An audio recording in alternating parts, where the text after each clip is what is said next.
latitude 64, par with Greenland, Alaska, Iceland, and the Siberian tundra. For most, even the people who live here, this is seen as a harsh, cold, dark, and barren landscape. And sometimes it is. But it can also be soft, warm, light, and rich.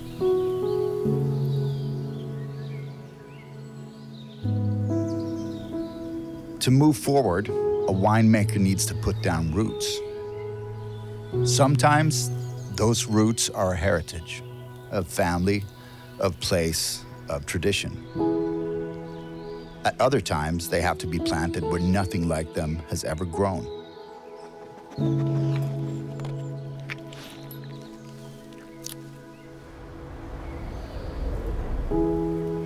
A few years into being an Iscider producer, using the cold part of the year to make something uniquely of our landscape, we had that realization that we needed to put down roots. Making a wine is one thing, but making that wine last for generations is another. We were told that it would be impossible to grow apples for winemaking in our part of the world, and this naturally stoked our defiance. So we decided to plant anyway, in the face of conventional wisdom and expertise.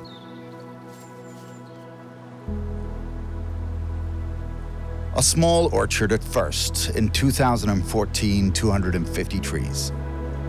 To make a point, we planted them 100 kilometers to the north of us, and they grew. Yes, they even thrived. Fired up by what we saw, we planted another 1,200 trees in 2016.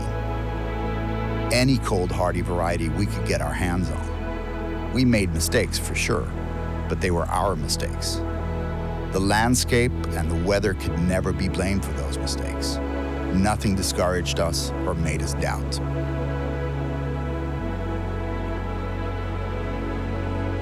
Since 2019, with the help of EIP-agri, the European Union Fund for Innovation and Productivity within Agriculture, and in collaboration with more than 20 other growers all over the northern part of Sweden, we planted upward of 12,000 apple trees. The people planting these orchards are from many walks of life. Some are farmers already, and others are working to become farmers. But what they have in common is curiosity. They too want to find out if the landscape might hold a longer promise and a different life.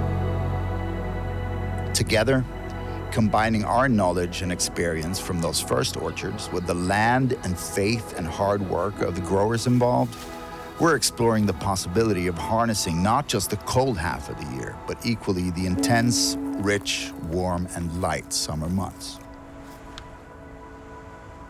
It's a physical change as well as a change of the image of what our landscape is and can be. We want, in some small way, to open the door to a deeper understanding of that landscape, for it to be seen as something more than the one dimension of harshness, darkness, and cold. For those who live and work here, as well as for those seeing our landscape from a distance. Politicians, decision makers, visitors. For everyone to understand that our land holds vast untapped potential, because it does, in all its shapes. For ourselves, it's about interpreting a unique place to produce a singular wine, to start a tradition that can last for a century or more. This is the beginning of the story.